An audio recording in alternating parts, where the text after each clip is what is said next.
നമസ്കാരം, ഇൻസൈഡിലേക്ക് സ്വാഗതം. നാടിനെ നടുക്കിയ തിരുവനന്തപുരം നഗരത്തെ ഇന്നലെ പിടിച്ചുകുലുക്കിയ ഒരു സംഭവം തന്നെയായിരുന്നു.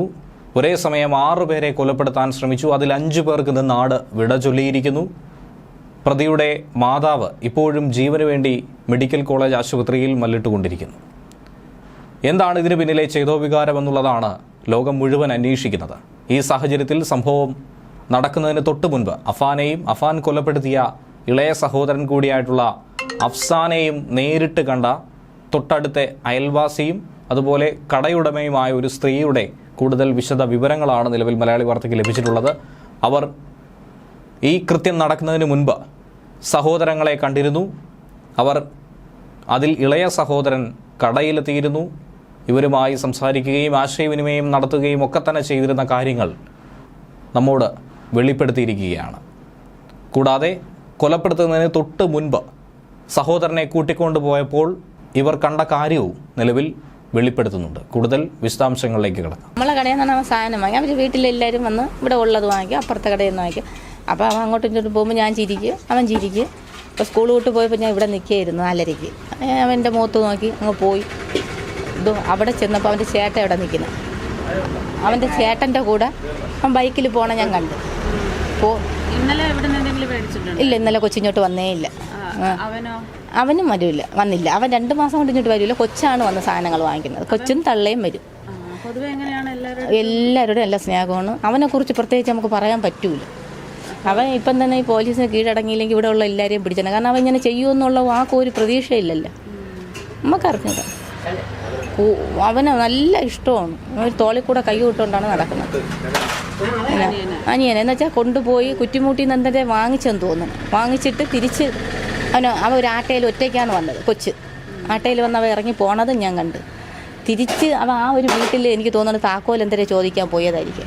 അപ്പോൾ അവിടെ അതിനകത്ത് സംഭവം നടക്കണമായിരിക്കാം. കൊച്ചിനും അറിഞ്ഞൂടെ. പിന്നെ കൊച്ചിനെ പോയിട്ട് കണ്ടില്ല. പിന്നെ പോലീസിൻ്റെ ജീപ്പ് വന്നപ്പോൾ നമ്മൾ വിചാരിച്ചെന്ന് വെച്ചാൽ വേറെ എന്തോ പ്രശ്നമായിട്ടാണ് വണ്ടി വന്നതെന്ന്. ഇതൊന്നും നമുക്കറിയാക്കൂലല്ലോ. നമ്മളെ ഈ ഏരിയയിലൊന്നും അങ്ങനെ ഒരു പ്രശ്നമേ ഇല്ല. ഈ ഏരിയയിൽ എല്ലാവരും നല്ല സഹകരണമാണ്. അതൊന്നും നമുക്ക് അറിഞ്ഞൂടാ. അവ അങ്ങനെ ഇല്ല ഇല്ല ഇല്ല നമുക്ക് തോന്നിയിട്ടൊന്നുമില്ല. നല്ല സ്നേഹമാണ്. ഇല്ല ഇല്ല അവരിപ്പോൾ 2 ആഴ്ച കൊണ്ട് അങ്ങനെ പോകും. ഞായറാഴ്ച എന്നതോ അവിടെ നിൽക്കുന്നുണ്ട്. ആരെയും നോക്കി നിൽക്കും പോലെ തോന്നി. എന്നുവെച്ചാൽ ഈ കൊച്ചുമോന് അവൻ 8-ലാണെങ്കിലും അവനെ വണ്ടി കയറ്റി വിടുക എന്നും അവിടെ വന്നിരിക്കുക. സ്കൂൾ ബസ്സിൽ ഒന്നി ആട്ടയെ കയറ്റി വിടും, അല്ലെങ്കിൽ ബസ്സിൽ കയറ്റി വിടും. അങ്ങനെയാണ്. അവൻ എത്തി വണ്ണം ഉണ്ടെങ്കിൽ അവൻ ഒരു പാവമാണ്. സംസാരിക്കുന്നതൊക്കെ കണ്ടാലേ അവനെ ചെയ്തുകൊണ്ടേ നമുക്ക് എല്ലാവർക്കും ഒരു സംഭവം. എന്തിനവനെ ഒരു കൊച്ചു കുട്ടിയല്ലേ. അവൻ ഭൂമിയിൽ ജനിച്ചിട്ട് എത്ര നാളായി. എന്ത് തെറ്റ് ചെയ്ത് പാവപ്പെട്ട കൊച്ചു. അതേ എല്ലാവർക്കും ഒരു വിഷമമുള്ളല്ലോ. ഇത് എപ്പോഴാണ് നിങ്ങളൊക്കെ അറിയുന്നത്? ഇന്നലെ നമ്മളറിഞ്ഞ 6:30 7-നകത്ത് ജീപ്പ് വന്നില്ലേ, പോലീസ് ജീപ്പ് വന്നപ്പോൾ. അപ്പോഴും അറിയുന്നില്ലല്ലോ, വണ്ടി തടത്തേ കയറി പോകുന്നു. കാരണം ഇവിടെ നിന്നുള്ള പ്രശ്നമുള്ള വീടില്ലല്ലോ. ഇവനെന്ന് വെച്ചാൽ വന്നാൽ വീട്ടിനകത്ത് കയറിയുള്ളൂ, വെളിയിലൊന്നും ഇറങ്ങൂല, ആരുമായിട്ട് കൂട്ടില്ല. പിന്നെ ഇവിടെ എന്തോന്നാണ് പ്രശ്നം? അങ്ങനെ ലൈറ്റ് ഇല്ല, കറണ്ട് ഇല്ലല്ലോ. അവിടെ ഗ്യാസൊക്കെ എന്തൊരു പ്രശ്നമായി കിടക്കും. അങ്ങനെയാണ് ഞാൻ കയറി ഓടിയ പോകുന്നു.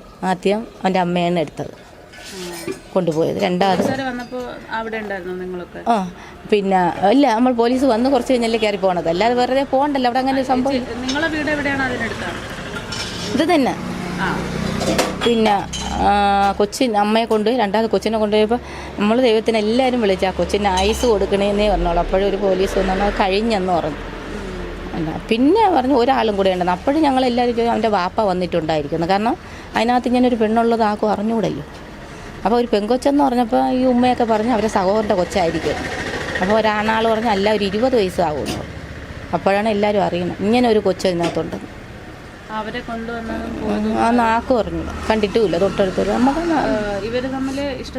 അത് നമുക്ക് അറിഞ്ഞൂടല്ല, കണ്ടിട്ടില്ലല്ലോ. അങ്ങനെയൊന്നും കേട്ടിട്ടില്ല, അങ്ങനെ പറഞ്ഞിട്ടുമില്ല. നമുക്കറിഞ്ഞും കൂടെ കണ്ടിട്ടുമില്ല. നമ്മൾ കണ്ടിട്ടില്ല, കാണാതെ നമ്മൾ എന്തെന്ന് പറയും. വീട്ടുകാർ നല്ല സഹകരണം. അല്ല അവൾ പാവവും. ബാപ്പയെ നമ്മൾ കണ്ടിട്ടില്ല കേട്ടോ, വിദേശത്താണ്. ഇവരിവിടെ വന്നു കൂടിയതാണോ? അല്ല, അവരെ വീട് സ്കൂളിൻ്റെ അപ്പുറത്താണ്. അവിടെ നിന്ന് പിന്നെ അവിടെ നിന്ന് അവരിവിടെ വീട് വയ്ക്കുകയാണ് ചെയ്തത്. ഇവിടെ തന്നെ അവൻ്റെ കൊച്ചിൻ്റെ ഉമ്മയുടെ വീട് ഇവിടെയാണ്. ബാപ്പയുടെ സ്ഥലമാണ് കല്ലറ പാങ്ങോട എവിടെയുണ്ട് അച്ഛൻ്റെ ഈ ഇത്രയും ആളുകളെ കൊന്ന് സാമ്പത്തിക പ്രതിസന്ധി കാരണമാണെന്നൊക്കെ അത് പറയുന്നത് സാമ്പത്തികമൊന്നും നമുക്ക് അറിഞ്ഞൂടാ എന്തോ അതൊക്കെ അവരാ ഇതിന് അവൾ പാവമാണ് രാവിലെ ചില ദിവസം ഓടിക്കൊണ്ട് വരും മക്കൾക്ക് സ്കൂളിൽ പോകണം ചേച്ചി മാവ് താച്ചി കടത്തിനും വാങ്ങിക്കും പൈസ തന്നും വാങ്ങിക്കും നല്ല സ്നേഹമാണ് ഈ ഏരിയയിലായിട്ട് ആർക്കും ഒരു പ്രശ്നമുള്ളതല്ല നമ്മളാരും എല്ലാവരും നല്ല സഹകരണമുള്ള ആൾക്കാരാണ് ഇവനും നല്ലൊരു പാവപ്പെട്ട ചെറുക്കനാണ് വെളിയിലൊന്നും ഇറങ്ങി ആരും ഇട്ട് കൂട്ടുകൂടുന്നത് ഞങ്ങൾ കണ്ടിട്ടില്ല. കൂട്ടുകാരൊന്നുമില്ലേ? ഇല്ല, കണ്ടിട്ടില്ല. അവന് കൂട്ടുകാരെന്ന് ഞങ്ങൾ കണ്ടിട്ടുമില്ല. അവൻ കൂട്ടുകൂടുന്നത് കൂട്ടെന്തരും ഈ അനിയൻ്റെ തോളിൽ കൈ ഇട്ടുകൊണ്ട് ഒരു മോൻ 10 വയസ്സിനൊക്കെ വ്യത്യാസം വരുമായിരിക്കും. തോളിൽ കൈ ഇട്ടുകൊണ്ടാണ് നടക്കുന്നത്. ഒരു മോൻ്റെ സ്ഥാനത്തിലാണ് അവൻ കൊണ്ടു കിടക്കുന്നത്. എന്നിട്ട് അവ ഇത്രയും അറിഞ്ഞൂടെ